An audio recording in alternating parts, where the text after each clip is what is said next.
Paul Martin joins us from the bench of his alma mater, and we dive into some college hockey talk in episode 47. Make sure to smash that like, follow, and subscribe button so you never miss an episode. Hunters, fishermen, and Minnesota sports fans, new and old, locally owned and operated SodaStick offers the widest variety of gear and garb to dress you and your fandoms. Toss it back old school with Remember the Metrodome tee, or look sharp with any of their latest McGolden Light collaboration collection. Add that Bardown Beauties promo code at checkout for free shipping on all purchases.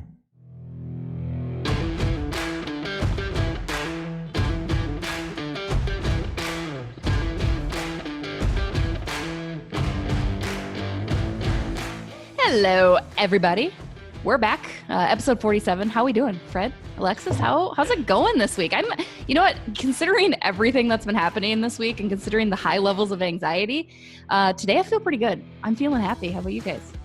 Well, I thought I was doing fine, and then as soon as I hopped on, Fred asked if I brushed my hair this morning. So maybe I'm not looking as good as I'm feeling. I'm not really sure. And I did brush my hair for the record, which is even sadder that my hair still looks that bad after getting it brushed. So if you're watching the YouTube version of this, I'm so sorry. Apparently, my hair is a mess. Yeah, I just want this place to be a good refuge against all of the crazy that's going on out in the world. So yeah. I'm just glad to be here, and I'm glad to be here to chirp everybody and make them go down a couple notches. I mean, that's really kind of your role, right? You keep us in our place. Yeah.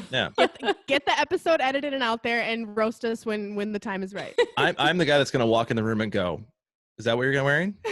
And just walk away. Right. Basically. Just a dick. We're glad to have you here. Thank you guys again for checking us out. We don't have a whole lot to talk about. It's been pretty quiet on the hockey front and the sports front, really in general, which, it's the off season. It's the new off season. So what are you going to do? Some college hockey news, because we will have guest Paul Martin joining us, who is coaching at his alma mater, the University of Minnesota this year. So we'll talk a lot of college hockey with him.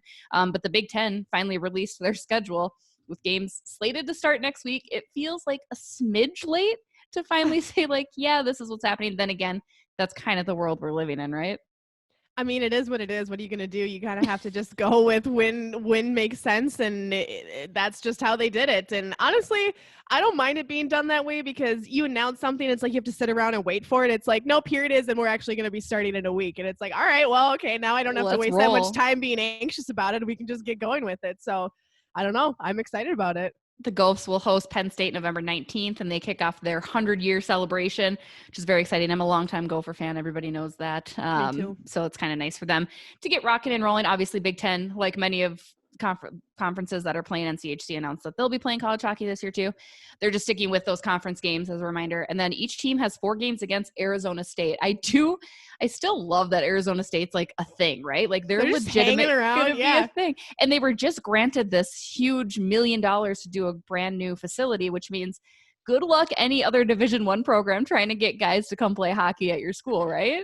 Yeah, it's like, hey, here's a good hockey team, also in warm weather and a brand new facility. It's like, okay, the math kind of adds up perfectly. And ASU's like your college dream. Oh, it is. Right? It is like the college. Like if you're going to go somewhere like out of state, somewhere cool, somewhere warm, like ASU is for sure the college, 100%. I mean, your boy Austin Matthews being an Arizona guy, he would have stayed and gone to ASU. Still my heart.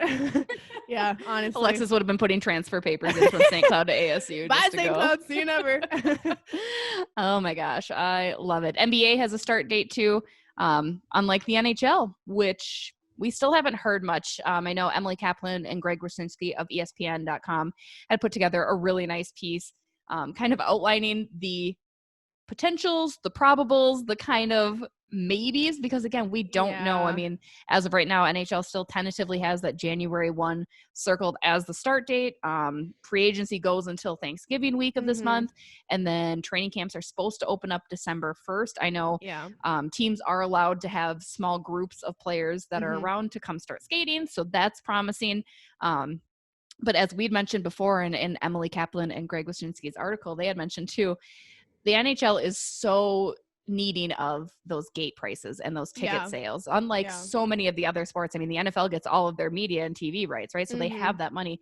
The NHL doesn't have that luxury. So to start games without fans, they really, really want to try to avoid. So, I mean, Alexis, what's your take, do you think? I mean, do you want them to hold out? I know we talked about this a couple weeks ago with Charlie Coyle too. I mean, do you think they should wait until fans can come in, or do you want to just get hockey rock and rolling.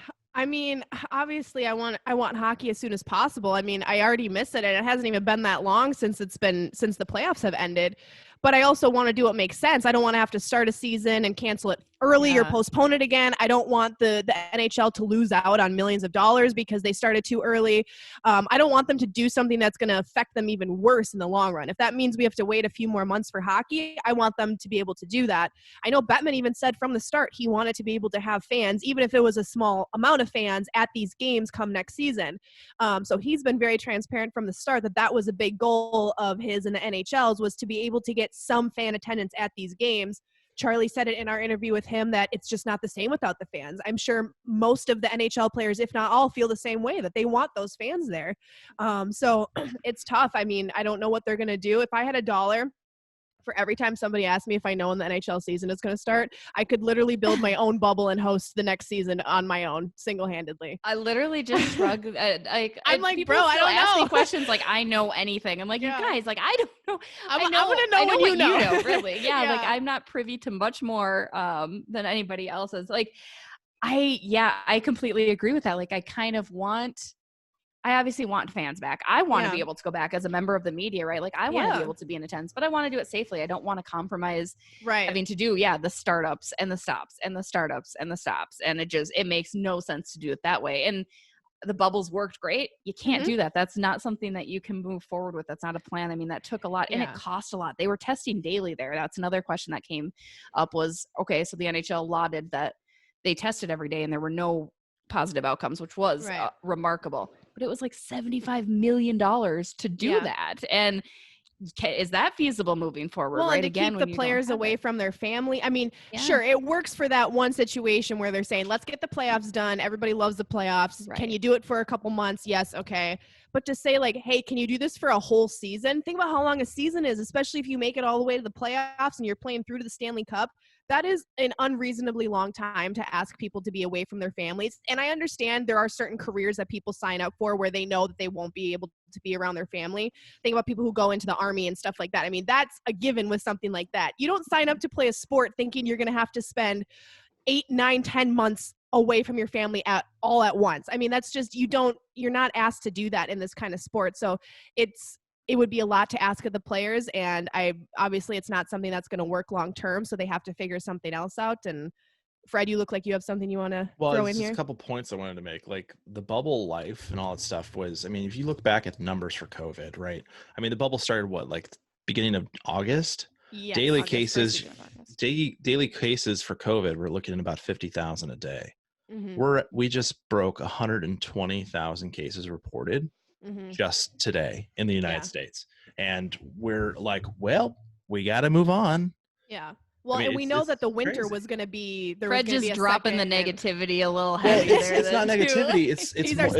It's a couple points to remember. Yeah. I mean, the NBA, they have all the TV contracts. And so it's becoming a situation where sports across the board are like, we have to do something. I mean, ESPN just yesterday laid off 300 employees. ESPN, that's because they don't have anyone watching anymore. People are canceling subscriptions. There's nothing to watch. I mean, one of our Beauties, Chris Peters, he got the boot. Yeah. Just yesterday, he had to announce that he was part of the cuts from ESPN. One of the best hockey minds, writers out there. And he's out. So it's not just NHL. It's NBA, MLB, NFL, everybody. Viewers are not tuning in. And it's just so hard. Well, there's nothing happening. Well, even when they were playing, like I mean, that's the thing. Even when they were playing, viewership was down. Yeah, right. Well, because it's just all weird, and I think everyone's just, again, we've talked about it before. You're in a weird mindset, a weird limbo. It's a weird little world. So I'm curious to see kind of what happens. I think the NHL is smart in saying that they do not want to move forward with any plan they're willing to quick pivot, right? They will. Right. They said, this plan moving forward doesn't have to be set in stone. It can change, because if things do, if say they do start Jan 1 and they aren't allowing fans. But all of a sudden things are looking promising, and things, maybe there is a vaccine, or there are certain things that you can now permit certain amount of fans, right? And it's nice that the NHL is obviously looking forward to that and being flexible. And because, as we know, there's a lot of big companies aren't used to being flexible and used to like saying, sure, maybe we'll do this, maybe we'll do that, right? They like their things, they like it the way that it is. So, I mean, you have to be. It's a good lesson in learning how to do that better. Yeah, I think to me that makes the most sense, whether that's what I necessarily want or not. I think trying to start when you can, even if there can't be any fans, just to get the sport going, just to get these athletes going, give people something to watch on TV. And then hopefully at some point, like you said, excuse me, fans can be back in attendance, even if it's in small amounts. And then hopefully that number can only grow for how many fans can be there. But it might be tough because if they do some form of, even if they don't do a bubble, but they have like only certain cities where games are being played or whatever it may be, that might be tough. St. Paul, Minnesota. We'll see. But it might be tough to get fans there because depending on what cities they pick. And so there's just a lot of questions, but I think what you said about flexibility, that's the biggest thing is, being able to roll with the changes, because there will be many more changes to come over the next few months. Right. Well, and I mean, again, you have to consider there are teams that have not played since March. You have your Detroits. You have your teams that didn't make it into the bubble, didn't do the return to play. We're not a part of that. They have been, I mean, obviously, again, those are professional athletes. They're not sitting idle and they're not just waiting. But they're probably anxious to play again. Yes. Yeah. Like it's super funny. I do have to say I'm getting very annoyed with my constant memory reminders and remember this time last year you were at the X watching the Wild win or watching the Wild lose. Sweet. That's what my anxiety needed today. I was like, yep, I realize I'm not making any money right now covering games. So thank you for that. Speaking of games, good segue here. Segue. Put out one of our favorite games, which is our little hot debates, right? On Twitter, on the social medias there. And this week was Wild Best Defenseman of All Time. Okay, I have to say this, you guys. It was a challenge because you even pick three. You have three, right? And you obviously want to pick a current one. Yes, I recognize there was a lot of uproar about leaving Ryan Suter off, but he's a gimme. I mean, there wasn't really a discussion. I like to pick some guys that maybe would stir up a little bit of nostalgia, as we know by you putting Martin Hansel on the last one. Exactly. You like to make people let's angry. Not be so easy. Sure, yep, of course it's Ryan Suter. And no disrespect or no slight meant to him by any means. We just want a good debate. Don't want to make it too easy of a question. I mean, Brody, I almost tossed Broads in there instead of that would have been a good one. I thought Spurge was kind of there. And I put in Brent Burns, which somebody raised a really good point. He did play forward more than defenseman, I think, when he was with us here. Yes. So that one I probably could have swapped out for my other person here, Alexis. This was going to be my other one, Martin Skula. I swear to God, Jessi, I knew you were going to freaking say his name. Somebody commented Skula on that. Yes. Why are these people like this? Yes. I literally, I try so hard to erase my memory of him, and it's just, he keeps popping back up. I can't believe, and I'm 99.9% sure the person who commented it was a joke, but I'm surprised that you didn't throw that in there. I was this close because actually, on the list of all time, he's got some pretty solid numbers for the Minnesota Wild. Don't even, Jessi. I mean, he does. Let's just pull that. I have the list pulled up right here. I have all of the Minnesota Wild defensemen on here. Martin Skula, okay, 259 games played, 8 goals, 48 points, 82 penalty minutes, rounding out at -19. Love that. Let's see here. 0 power play goals, 0 shorthanded goals, only 1 game-winning goal. 15th on the all-time list, though. Let's not leave that out. 15th. Absolutely not, Jessi. We are not going there. We are not going there. I mean, I will say, too, the other ones, I would say Willie Mitchell. He was a close one in, and Bomber. I love Brad Bombardier as well. And Nate Prosser, just because I love Nate Prosser. Who on this list, since you have it pulled up, who on this list brought back oh my God, Greg Zanyan for me, oh my gosh. Greg, I loved him. Okay. Greg Zanyan was one of my favorites because he played a stretch of a season with a broken toe, and I was what a king. I love this man. Marek Zidlicki, that brought back some memories. Let's see, I was looking through this list earlier today. You know who I wanted to really succeed? I really wanted Gustav Olofsson to succeed. Just Me too, because I wanted honestly. to say, Gustav, save some room for later. You know who I really liked too was Christian Folan. Like, I know that's odd, but He's a something nice about guy. his He was a style of nice play, guy. like I really enjoyed covering him for the little bit of time that he was here, and I liked watching him play. Like he's a Jessi, great defenseman. Yeah. Of the three that you listed on the poll, who did you pick? Nick Schultz.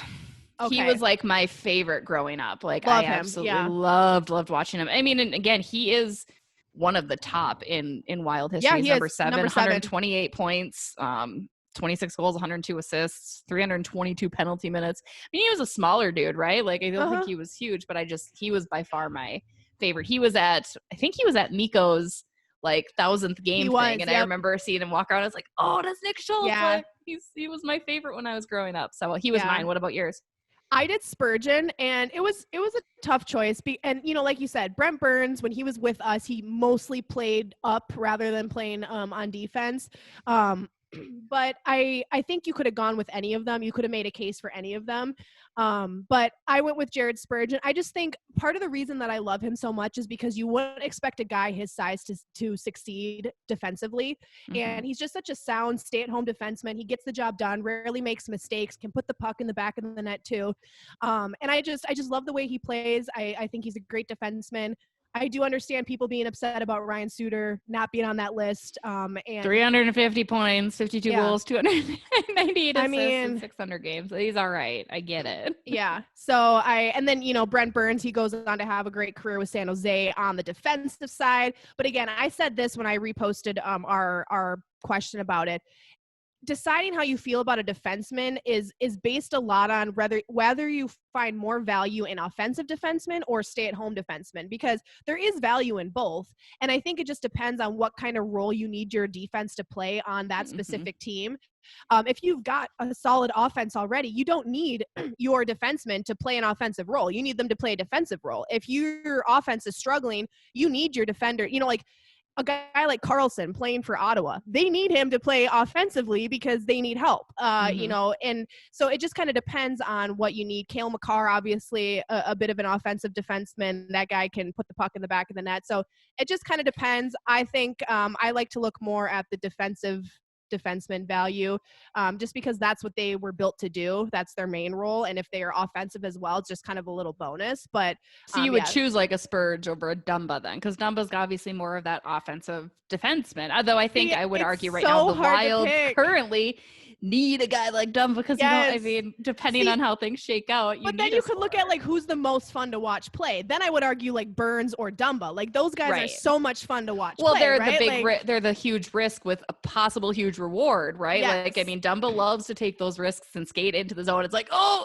right. Like and sometimes Dumba is like feisty, like he is just fun to watch, like high energy. So I always have a tough time getting asked like, who's your favorite player in this position or your favorite player on this team? It's like there's so many things I have to take into consideration when deciding. Like I got into an argument, like a friendly argument on Twitter over the summer about the best Wild goaltender of all time, and I was like, I was like, there is just so many different like ways that you can look at it. Who do you think the best Wild goaltender is of all time?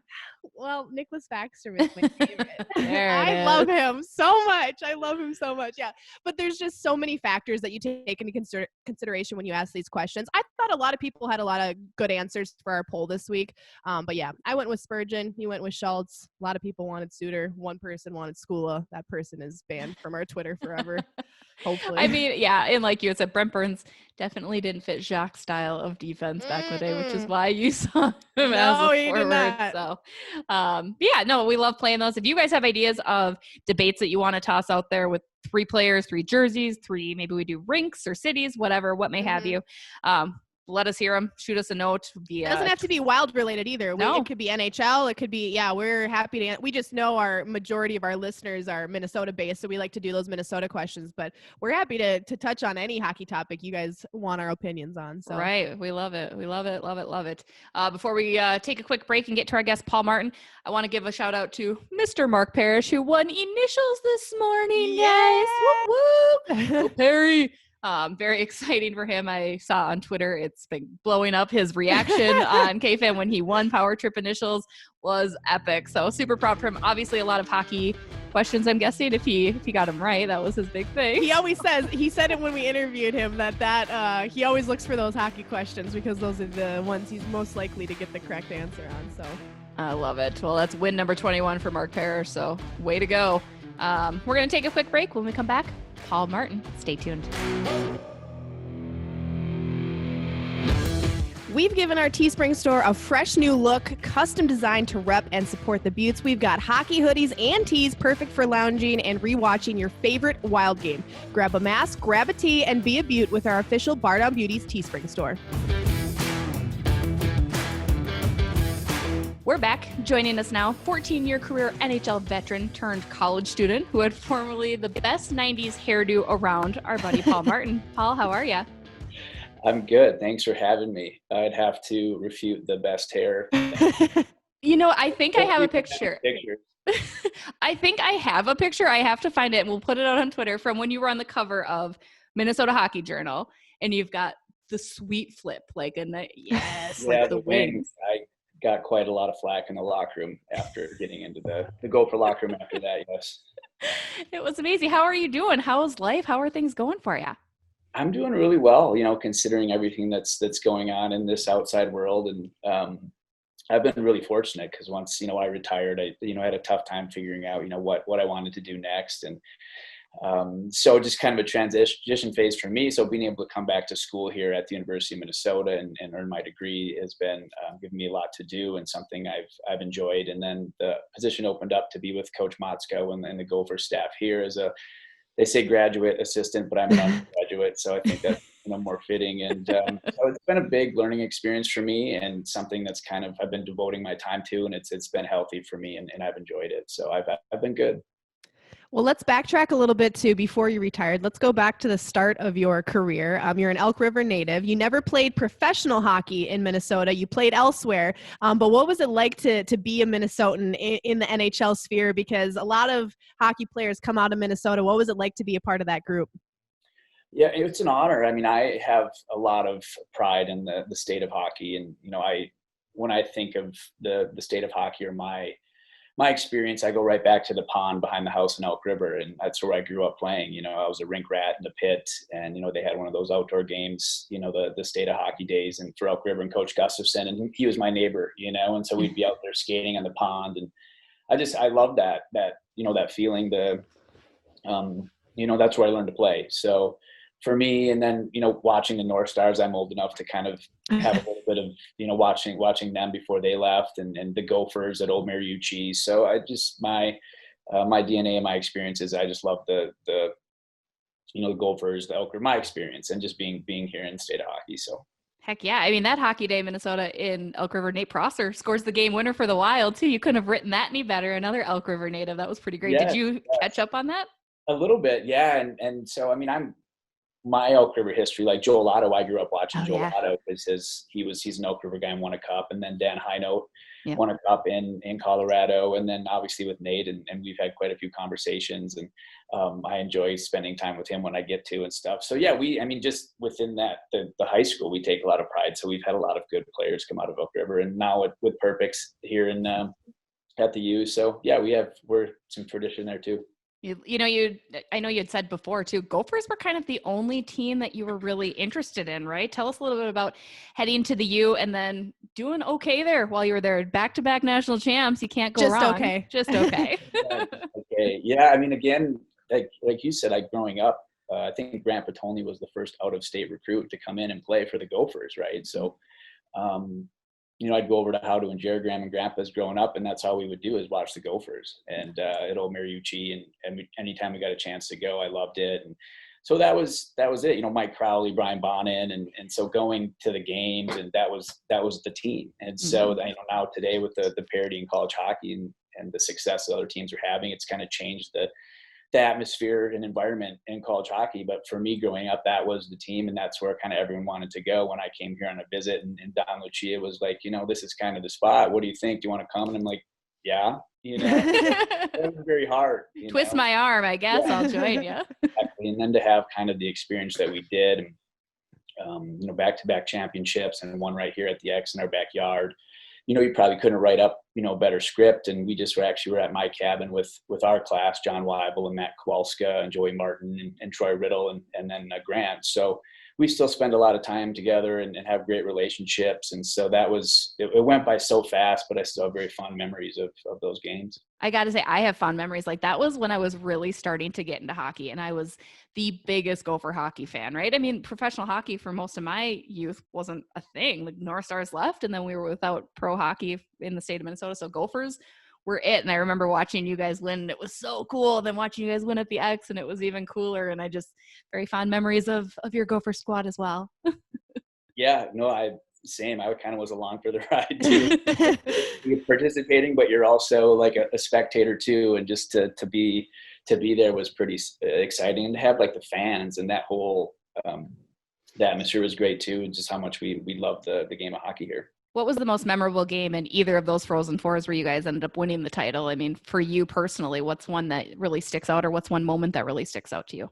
Besides the eventual win. The eventual win, I think just like the nerves coming up right before Matt Kowalska scored. I think when Matt Kowalska tied it, I was on the ice and I was behind him when he scored, and I was jumping up and down, and then celebrating. He skated like right past me. He didn't give me a hug, and he went and did I don't know what the Polish leap he calls it or whatever, into the skate behind him. And I just, it's one of those things where you just can't believe it that happens. And then Grant gets the other one, and it was at the Excel, and had a lot of family and close friends there, and just for the state of hockey. And it was, it's surreal. And then even the second one, I guess that one was just kind of the Thomas Vanek show. We were along on that one. So. Now was this always the plan for you to go on and play college hockey and then eventually in the NHL? You played other sports in high school, which, especially later on, I mean, you played sports like through ninth grade that weren't even hockey. And a lot of times once you see professional athletes, they kind of stuck to one sport once they got a little bit older. Did playing other sports, make you a better athlete overall? Did you do that because you wanted variety, or did you not think that you were eventually going to go on and play college and professional hockey?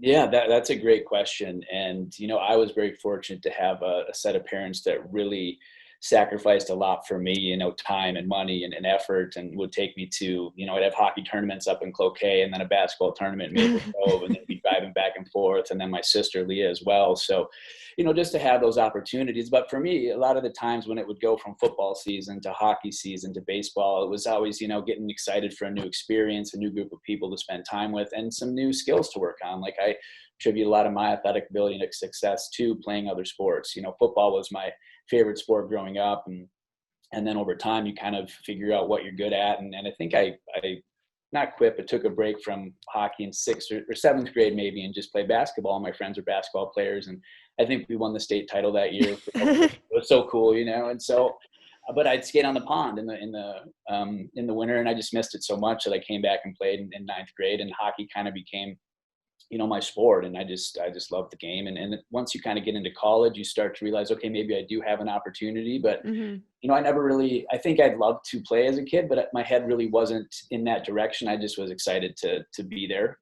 And, so I didn't really have an agent till I decided to leave after my junior year. And so I think now, specialization is so much younger, and you have agents and advisors and player advisors and all these different people telling them what to do and in different directions. And sometimes maybe you don't get to enjoy the ride as much. And so I'm lucky to play when I did. I liked that, where it's like you have your team, and once the season's over, you move on to the next team. And I think you could tell if I was doing something too much, like around where I kind of not necessarily burn out, but like, okay, like it's time to mix it up and do something different. So, then that's my experience. And so I really enjoyed it. And Attention, all youth hockey parents that are listening. You do not need to play hockey year round. You do not need to spend thousands and thousands of dollars to do camps and do all of this, especially in Minnesota, right? I mean, Minnesota has this community based, and it's special, but you need to take those breaks. So Paul Martin is a shining example. I have one big question on that.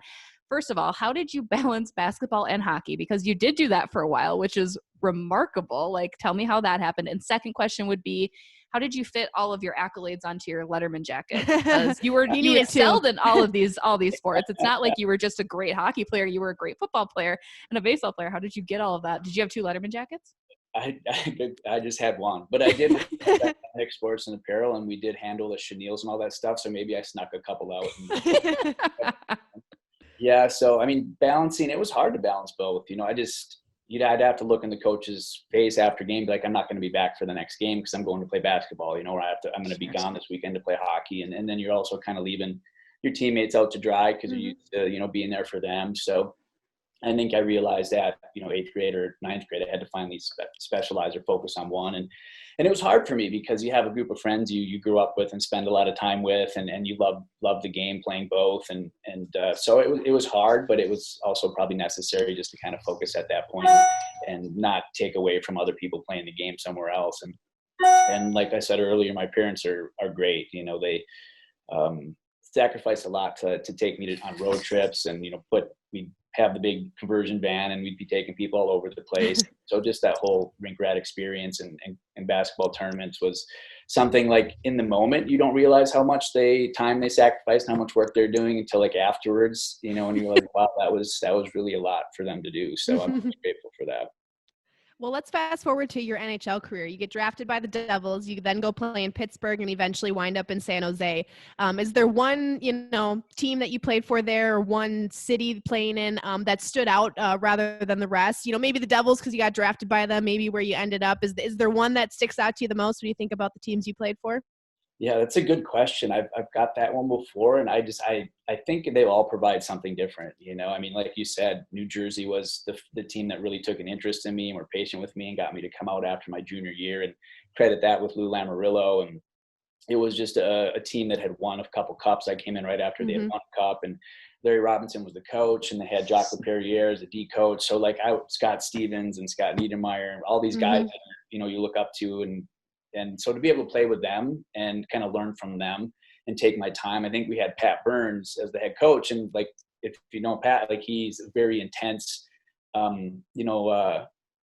dominant coach. And so I think Lou made sure he didn't talk to us. So I didn't really have a conversation with Pat for most of the year. Just he wanted us to make sure that we were probably fragile coming in, The way that they took us in and kind of showed us the way was important for my growth and getting into the league. And then, going to Pittsburgh with a chance to play with Sid and Gino and Flower, and in a hockey town and in a sports town, Baller was great too. And unfortunately, we didn't get the cup while I was there, but then after I left, they won 2. So you got them set up. You played a big role. Yeah. It was all, right. Thank you. That makes me feel, but it was a great time there. And a lot of good memories. And then moving on to San Jose with the opportunity to play with the likes of Jumbo, Joe Thornton, and Pavelski and Burns, and, in a different climate, which was a little different than I was accustomed to. And the fan base there is actually, a lot better than you think. So I'm grateful for all the places I got to play, and they just all were a little bit different. But the most important thing is I got to be part of 3 good organizations with a lot of interesting and good people. So. What went into the decision to retire? I mean, that's not something that any player, easily comes to, right? I mean, what was your thought process, and how much of a challenge was it to really kind of say, hey, I think I have to step away from this chapter?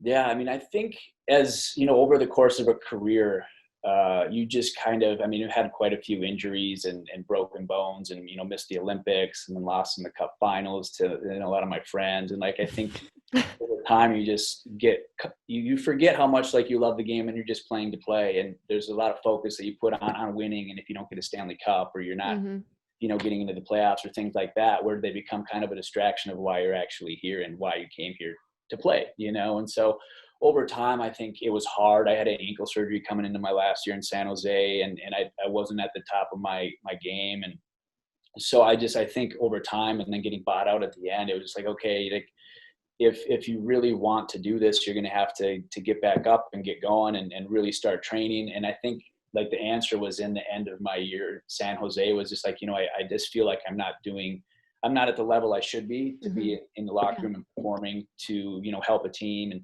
And so I tried to kind of get back in shape, and my neck and back, it kind of was too hard for me to want to be at a certain level, like you see with a lot of players that you want to keep playing and for me to not play out what I would expect out of myself would be hard. And Right. so it's been a good, year and a half or 2 years to kind of get the body back to where it is. And now that I'm pushing pucks for the Gophers, maybe a comeback is no. Yeah. Well, you heard it here first. Maybe a comeback, huh? Yeah. So it was hard because just like anything, I really struggled because that's like I talked about growing up on the pond. Like, you grow up playing like, oh, I'm playing high school hockey at state or the state championship. I'm with the Gophers, and then I'm in the NHL and playing in the Olympics, and it's like, wow, this is surreal, this is crazy, this is who I am, and this is also like what I've been doing my whole life, and then all of a sudden it's gone. And so it's a big adjustment because it's like, I think if you're not prepared, like I know I'm not, like hockey's what I do, it's not like who I am, like it's a big part of my life, but it's kind of learning like, okay, what is next, how can I provide a service to other people, how can I give back things that I received as far as mentorship and teachers and coaches in my life that made a big difference. And how can I do that now? So even learning here with the Gophers, like I don't really know what I'm doing. Don't tell anybody. Secret safe with us. Okay. I'm just learning a lot, and that's kind of where I'm at now is, okay, like you've been doing this your whole life. Now what else is out there for me, and how can I make a difference? I know in the past when you and I have chatted, I think I asked you once upon a time, what career would you have chosen if the NHL wasn't an option? And you had told me teacher. Is that what you're going back to school for? What's the degree? What are we looking at there now that you're back in school in addition to coaching the Gophs? Yeah, back in school. I mean, you're right. I grew up, I was going to be a history teacher and a coach. And that's, thanks. I mentioned Mr. Gusserson earlier. His son, Ben, was my friend growing up, and he was my history teacher that kind of, made that possible. And he was the football coach as well. And I'm like, wow, I'd love to do this. And coming back now, I think my degree is actually multidisciplinary studies. So I have 3 separate areas, and one is history, and those are done in communication. And now it's more some applied business. And the course I'm taking now, psychology of coaching and dynamics of leadership, that are helping me kind of just see if coaching is something I want to do, in the future. And I should earn my degree in the spring. And it's been a little bit of an adjustment after 16 years.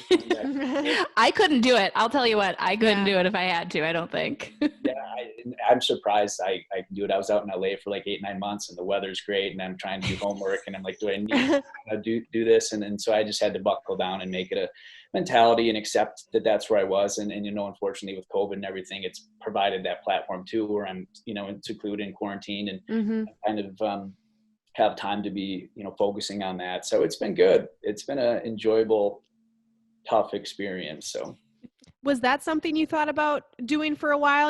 When you were in the NHL, was that something that you had a goal of someday to go back to school, or was it kind of once you retired, you were like, hey, maybe this is a good idea to do this? Or was it kind of a last minute decision where you just decided I'm going to do it?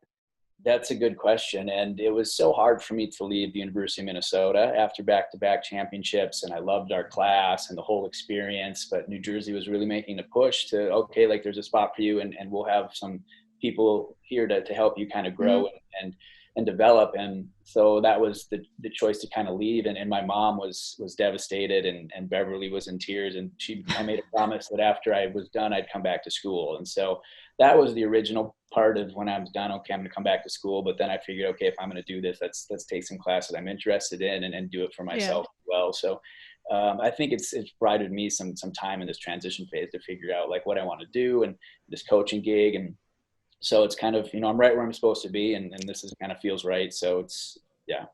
Did you talk to any other guys? I know Keith Ballard, I think, went back to the right and got his degree. Did you chat with any of the other guys? Say, is this hard? Is this something that I should really be doing? Or was there any advice given? For sure. I mean, I chatted with Stu Bickle a little bit and Ryan Bertolini because they did the grad assistant before, and they gave some good advice. And then I talked to Keith, and it turns out his degree coming back was like underwater basket weaving. And we're not as demanding as mine. Sorry, Keith, to throw you under the bus. That's amazing. Now I'm going to hit him up for like, teach me how to do that. That sounds pretty great. So he didn't have the curriculum that I needed to kind of help. So you didn't think about switching the degrees to underwater basket weaving after you heard that? Yeah, I thought about it. He sent me videos over of some of the presentations he had to do, and I'm like, this is the college course. So What is it like being back at the U with the hockey team? I mean, it's kind of like you said, the parity in college hockey has changed so dramatically from what it was when you were playing. Now they're in the Big Ten, which is a completely new conference, and the NCHC is kind of this new thing. What's it like being back there and seeing how different things has changed for the good, right? I mean, at the end of the day, growing college hockey is not a bad thing. If you want to air your grievances about the WCHA being gone, you can. This is a safe platform to do so. Okay, yeah, thank you for clearing that up.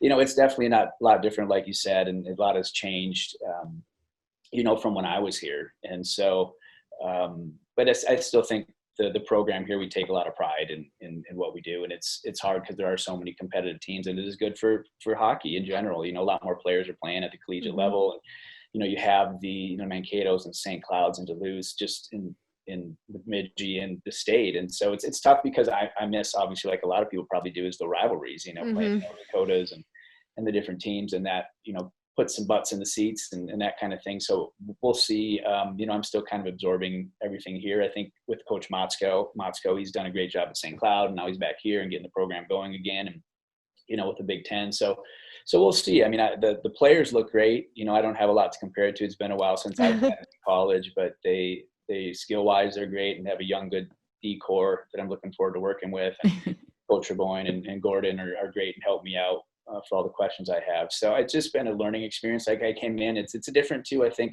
when you're so used to doing something your whole life, sometimes it's different to coach it, or how do you teach it? Like unless you're in that situation to really recognize, okay, this is what I would do, but then, maybe I don't, maybe things have changed. So it's a big learning experience. So I'm just looking forward to it. Well, the schedule for college hockey was just announced, with the season starting up here soon. How excited are you? And is there any team you're really looking forward to playing this season, or just anything that you're keeping an eye on with the upcoming season here? Yeah, I mean, I'm just excited for the guys. They come into the rink and they work hard every day, and it's hard when there's not a game on the schedule or game. Yeah. What are you working for? What's next? And just in general with everything going on, this isn't the type of experience that you'd want, like necessarily in your college career playing games and what you're used to. So I commend them for the work that they put in and their stick-to-itiveness, so to have some games on the schedule is great. And I think we have, Penn State, Michigan State, and these are teams that I've never really seen as a player, except maybe over a Thanksgiving tournament. So just looking forward to, see what they got and help any way I can. We had talked about this in our first segment. ASU obviously is coming on the scene, right? You guys have conference games against them this year. If Arizona State, I know you were a Gopher, you said you wanted to be a Gopher, but if Arizona State had offered you a scholarship, would you have entertained the idea of playing hockey in Arizona and going to college down in Arizona at the time? I mean, I think it would come down to what was I going to school for, Underwater Does ASU basket have weaving? Underwater basket weaving? Yeah, that's the question. And I'm sure if it's an opportunity, I would probably take it. Why not? Or hopefully as a coach, if I can go on those road trips, that'd be great too. Exactly. Motzko put that request in right now, right? You're in. But before we let you go, I want to talk about your foundation, Shine a Light, and the importance that has really brought, when you started it up a few years ago, focused on bullying, mental health, and depression, and putting an end to that. Tell us how you got the idea to form this foundation and the importance it means to you. Yeah, I mean, I've been fortunate in my career to have a lot of people that I've looked up to that have given back to the community and spent some time trying to see where they can make a difference. And mental health is something that, has impacted me and my family. And we've had some relatives that have taken their lives. And just even with the NHL, we've had some players, some tough guys like that you all know that we've lost. So this is something like we can see too now, just the how prevalent it is in society. And now with COVID and everything's via Zoom. And so we value connection as human beings and be able to, have that. And so any way that we can, try to bring people together and talk about, their feelings and what's going on and make those kind of connections. And, with social media and everything else that, maybe it's a good way to be connected, but if you don't use it right, isn't the most healthy. So for us, like after I retired, I kind of took a step back to work on my own mental health in the transition phase and figure out, okay, what's next for me? And this Shine a Light is something I'm extremely passionate about. And we've kind of rebranded our mission, and we're getting some more people on board and ready to go forward as more of a resource, for an access to mental health and more of educational tools. And hopefully we'll be able to have an event after the holidays, a live stream event, it probably looks like. And and depending on the COVID and everything else, it's all pretty fluid as to what we can do, but something that I believe in, and hopefully we can find out where we can make the biggest impact, whether it's in schools or You had mentioned NHL guys, and obviously NHL does have this, we're tough, we're rough, you put it aside, you don't talk about your feelings, but it seems like there's kind of been a shift in that stigma, right? And it seems like folks are more open, and there's the Bell Let's Talk that happens, that we see the hashtag on hockey Twitter. Do you see that too, that it has become more of an acceptable place to say, hey, I'm struggling right now, whether you're in your playing career or post-playing career too? Do you think that has shifted a little bit? Yes, I definitely think it has. I mean, that's kind of the main thing, is just kind of to end that stigma that's kind of attached to mental health. And like you said, as a hockey guy, and even me, like I necessarily wasn't a big fighter, but it's always there where, okay, like you got to show up, you don't complain. If you're hurt, you get back in there. A lot of things like, next, or it's going to be the next person up. So it's something you don't really feel comfortable sharing or talking to. And so kind of going either to the team or the league, and who finds out, and if that affects your spot. So there's a lot of things I think that go into it. And so until you feel comfortable talking to certain people about your things and realize how important it is, and people that kind of can relate to, because I think that's the biggest thing, is if you sit down, a lot of people have the same fears, the same concerns. And so once you kind of get that out there, it's like, okay, we're on the same page. I feel the same thing. And how do we do this together, and how do we move forward, and what can we do to make this better for people?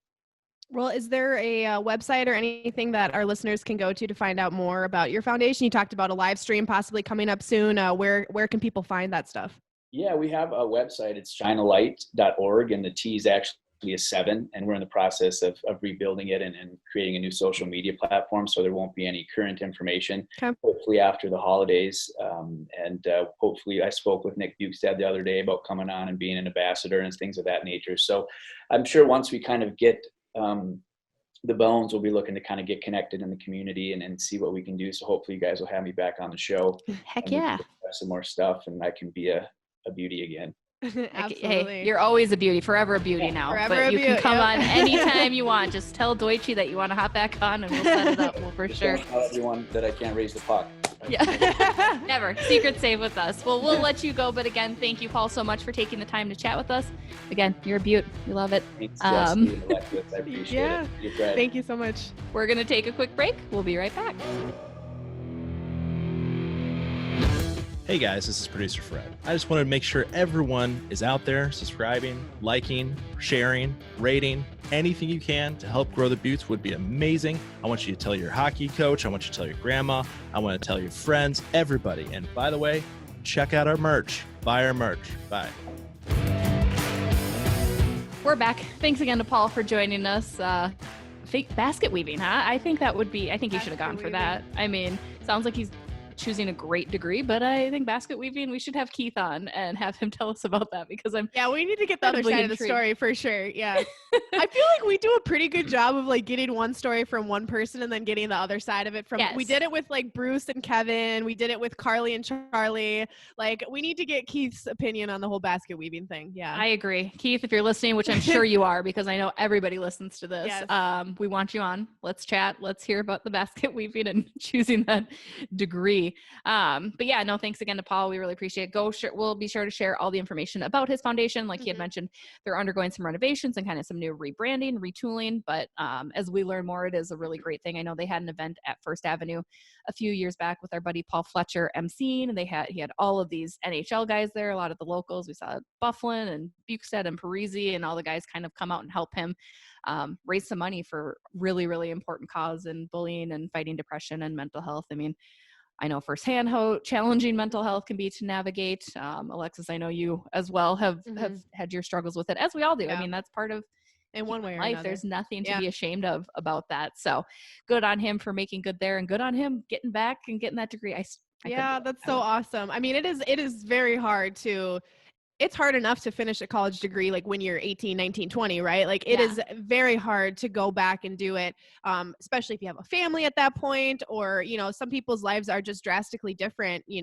10, 15, 20 years down the road. So kudos to him for going back and getting that done. It's not an easy thing to do, and he gets to do it at a school that he knows very well. So it's pretty exciting. Right. Nope. Very, very cool. Before we get to Dear Diary, with Alexis. We did get some questions this week. Producer Fred, would you do the honors of reading the questions that were submitted by some of our loyal listeners and fans? We appreciate you. Again, we would love to get submitted questions every week and have you included as part of our episode. And we get to talk a little bit more hockey. Who doesn't like that? So feel free to shoot us those via email. We have a voicemail that we have available for you guys. We also have all of our social media channels are accepting your questions every week. So Fred, without further ado, what do we got this week? Well, we got question number 1 from Adam Chaston. Is that how we're going to say it? This is why I have you read them, because I'm awful at names. So I am as well. So Adam Chaston. We apologize if we butcher your name. It's not intentional. We are trying our best. Quote, I just had one random question, and I don't have Twitter. Any thoughts on Cappy being declared the scariest of the NWHL mascot by the Ice Garden blog? And I agree. That is a scary mascot. Cappy is the NWHL equivalent of Gritty in the NHL. I mean, that thing is freaky. It is freaky.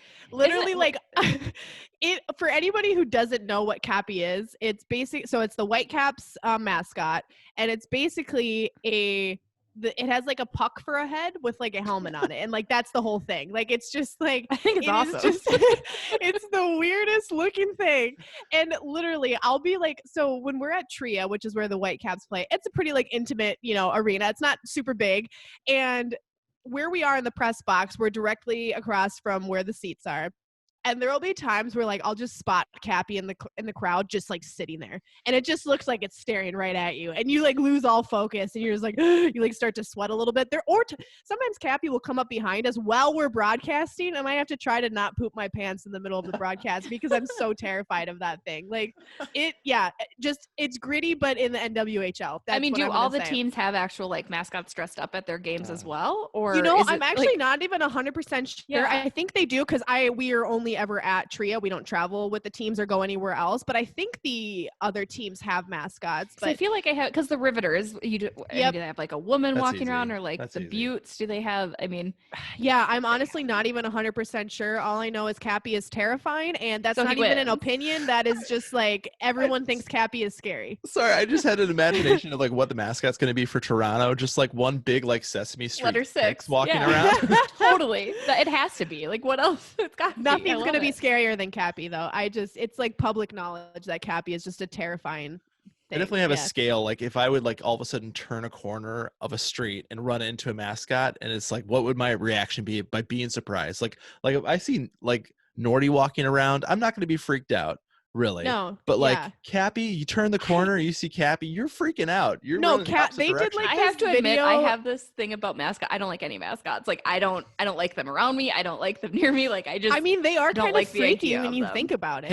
I gotta tell a story about Nordy really fast, just because it's a mascot discussion. So St. Paul days used to happen. Now they're kind of up in the air now whether they happen or not.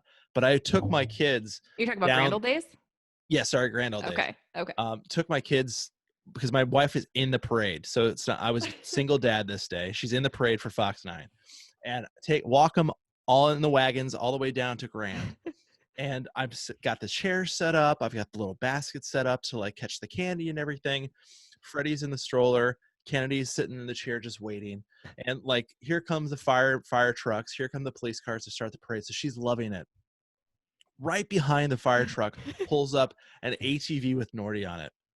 And he sees me, and I know Nordy from my days at the Wild. He jumps off his ATV, runs over to me, gives me the biggest hug in the world. And Kennedy bursts into tears. And Kennedy just erupts, screaming, thinking not being attacked by an animal. It was the mullet. The mullet freaked her out. Who decided to give Nordy a mullet? That's what I want to know. It's amazing.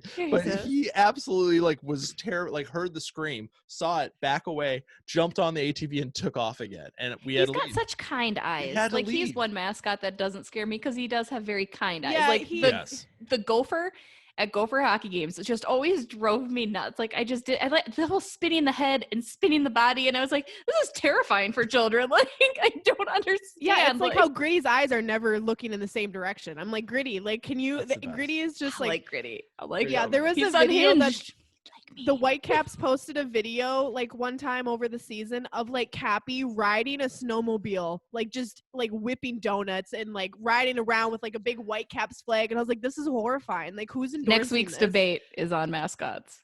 You heard it here. Stay tuned Not for even that. a We will have debate. a Let's do mascot it. Let's do debate. it. Cappy and It's Gritty are the happening. worst. Let's They're go. the worst. Move on. We have other questions to get to. Sorry. It's just is a dark. That's why it'll be next week's debate. There you go. All right, next question from Chris Smalley. What can this? I mean, we're going to answer this every single week. Every single week, we're going to get one of these. What can we expect from the new look Minnesota Wild in 2020-21? More wins, less points. Last week we talked about will they make the playoffs? More points, less wins. What do you think? I think Less wins. Wow, less this. points. I mean, come you on, can't guys. have. You less can't. wins, more points. Come on, baby. I mean, again, you guys gotta be honest. I'll always be your honest person that sets the bar low. Let's set the bar low. Shoot it and straight. Shoot it straight. if we go down, I just think there's going to be some growing pains. There's no way around it. And I think, I mean, again, we don't know how many wins the team would have concluded with anyway. We were cut quite a few games short, so be curious to see. But I think it'll be less ones. I think you've kind of seen the trajectory going downward in general for the team in the past couple of years, and this year is not going to be any different. It's a new look. It's a new team. I like the new look. I still stand by that, but I think it's going to amount to a few less wins and obviously therefore less points. I'm optimistic about the overall future of the Minnesota Wild, but the near future, I'm not like, I'm not going to like hang my hat on it just yet. I think they're going to be somewhere right around the range that they were last season. I think if they have more or less, it's not going to be by much. I don't think they're going to blow teams out of the water and, win 82 games this season, but I also don't think they're going to be the Detroit Red Wings. Like, it's going to be somewhere in the middle, right? Like they'll win more than 12 games. Yeah. I swear. I wouldn't be overly optimistic about it, but I wouldn't be super pessimistic either. I think it's going to be kind of right in the range of where they were last season. Like you said, obviously the season was cut, I think, 15 games short the regular season was. So, and they were hanging on there. They were kind of right on the bubble for the playoffs. So who knows what would have happened in those 15 games. But yeah, I say they're right. I think the reason I would say less points even too is I think you'll see less overtime. I think they'll lose in more regulation than they did. They had a lot of games get pushed into overtime because they'd have a team surge back and force it. I just think overtime is just a painful experience here in Minnesota. So just finish the game in regulation. Especially like working there, it's like, great, now I got to be here for an extra half an hour and we're going to lose them 3-on-3 overtime. So that's awesome. You don't need to get me started on writing on deadline when a game goes to overtime and I have to have 2 stories ready to file at the buzzer. It's into anybody who follows me on Twitter knows it's my plight. And I've had so many like delete. All right. And this are games that I have written when they're up like 4-1 heading into the third. And then, oops, New York Rangers come back and score 3 and then they lose. And then Bruce Boudreau gets fired the next day. And was that the game wait a second. Man, that was some past trauma coming out there. Was that the game that Panarin illegally scored in the shootout and they gave it to him anyway? I remember that game. I do remember that game because I was very upset about it. Overtime, man. Next question, Fred. Next question, Fred. There's some anxiety that is popping right now. All right. The Kid You Dig put out this question, and this is going to be digging into your deep NHL knowledge. What do you think of the LA Kings for next season? Can't be worse. I'm sorry, Kings fans. Thank you for tuning in and being a Kings fan. First of all, I do love that we've got folks outside of Minnesota. Obviously, Minnesota is kind of our wheelhouse. The Kings struggled. There's no question. And I think they're kind of in a similar mode as Chicago and trying to figure out, you have this team that was so successful and had such success in the past. Was it 2014 that was it, or 2013? No, 2014 that they were in the finals? I think so. I mean, yeah. Stanley Cups in 12 and 14, right? With the same group, pretty much. So they're not that far removed from being a Stanley Cup contender and winner. 6 years, though. Yeah, I guess a lot can change in 6 years, but and it has. I mean, apparently they did not look great. Although I think, was it last year the Wild lost to the Kings 7-1, and I'm pretty sure I punched a door afterward. I was literally so mad. I was like, who let this happen? I mean, I think they're kind of, again, looking at that rebuild. They've got long-term pieces that have been there. Anze Kopitar has been there. He's great. Doughty. He still can play. Doughty. Yeah, you have these guys that have been, pillars in the organization and pillars of success. But how do you make that change? When's the changing of the guard come, and when do you kind of get younger? And they've made steps in getting younger. But I think you're going to see another struggling season for the Kings next year. Unfortunately, the benefit to them is the teams in their conference, if they stick with the divisions as they are also kind of struggling a little bit too. San Jose, it's not going to be a blowout of the water, but I think it'll be another kind of down and out year for LA. Yeah, I agree 100%. And I'm not going to repeat everything Jessi just said because I agree with pretty much all of it. But I think that you're not going to see much more success this season any more than you saw last season. They didn't do anything. They didn't make any big enough changes this offseason or at the end of last season for me to believe that they're going to have some kind of amazing season this year. So unless they do, anything crazy within the next month, if the team stays mostly where it's at right now, I don't expect them to be much more successful next year. I mean, I like the trajectory of Alex Afalo, who was a former UMD Bulldog. He's doing really well. Again, Blake Lizotte, he's a Minnesota guy, so you have St. that Cloud going State. for you. Yep. I mean, that's exciting as well. Mikey Anderson as well, another Minnesotan. So, I mean, there is some youth starting to come in there to balance a little bit of those older guys. Plus, you got to see what do you have in goaltending, because Jonathan Quick, as you know, tends to get hurt. Not so quick anymore. He's on, right? Thank you. I'll be here all week. Classic. So, that's our take. Thanks, LA. Next question. How do you stay so pretty? Did not throw that one out. You're supposed to. What do magicians and hockey players what do magicians and hockey players have in common? Wait, who was that question directed at, though? Because maybe they were talking about you. No. Maybe they were Fred, you don't know that. They could have been talking about you. That's They're not clearly true. not talking about my poorly brushed hair. That's for sure. So it's either Jessi seriously. or Fred. My glasses today. What do magicians and hockey players have in common? Smells like a dad joke. Well, it kind of is. Both can do hat tricks. Whoa! Get it? Question submitted by producer tricks. Fred. Hat tricks. And that's all the questions we have today. Thanks for playing. Oh, God. Thank you guys for submitting. We truly do love it. I love the engagement that we can have with you guys. Hopefully you enjoyed our answers. Hopefully you enjoyed our conversation about it. Again, feel free to submit those each and every week to be featured on our episode. Now, before we conclude episode 47, we have Dear Diary with Alexis. The Wild against won the Calgary Flames. Oh, I forgot to even say who it was. This is against the Flyers, a little Eastern Conference action. Not too often I get angry about an Eastern Conference team, so it must have been a real feisty game. February 6, 2010. The Wild won the game, and they got the 2 points. I guess I really didn't need to say that because when you win, you always get 2 points, but whatever. I think I got the message across. That's Dear Diary with Alexis. So funny enough, that was a good diary entry, and that's probably why it was not the Calgary Flames this time. Not against the Calgary Flames. Northwest Division, baby, bring it back. I'm gonna make a plug for that every single episode. Sounds bring like back a new merch line. Division. Sounds like a new merch line. Buy our merch. Bye. Northwest. Buy our merch. Bye. That'll do it for episode 47. Hopefully you guys enjoyed. Again, don't forget to subscribe, rate, like, share.